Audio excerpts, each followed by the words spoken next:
guys, welcome to part 2 of our restoration journey of our 1955 Packard petition.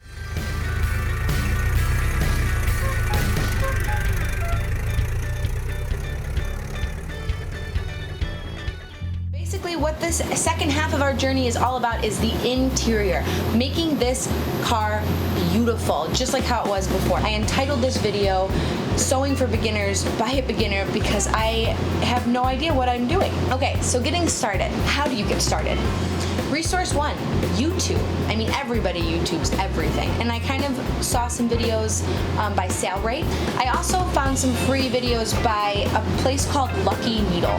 They actually had a whole apprenticeship course. So that's where I kind of got started. So I purchased, it's a one-time payment, and I purchased the apprenticeship fee, and I started going through some of those videos and those collections. Everything is exact and well explained, and it was a really great jumping off point for me because he literally starts from what machine you need to needles to even slowly going over different stitches, so single reinforced seams or French seams or basic seams, back stitches, everything that you need to know is in this whole pack, and it was really reasonably priced. So I will throw a link for that in the description below so you guys can check that out.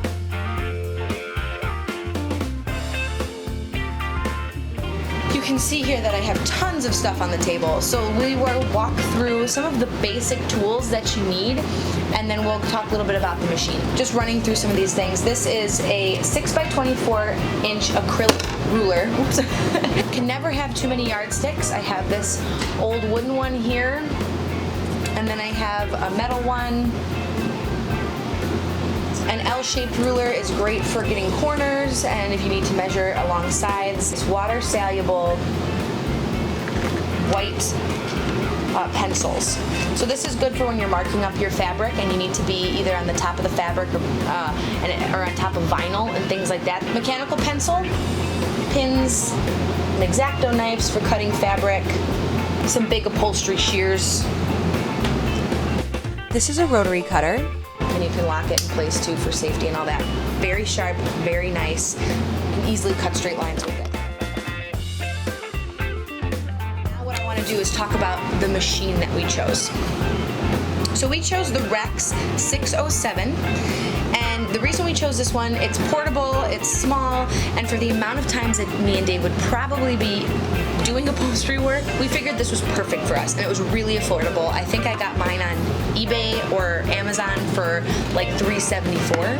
So really affordable, great for beginners, and I'll just run through some of the things that I like and dislike about this. So this is actually a knockoff version of a Salrate, I believe it's an LS1, and it literally is the same exact machine. It was easy to use. You have your tension knob here, and here you have your bobbin.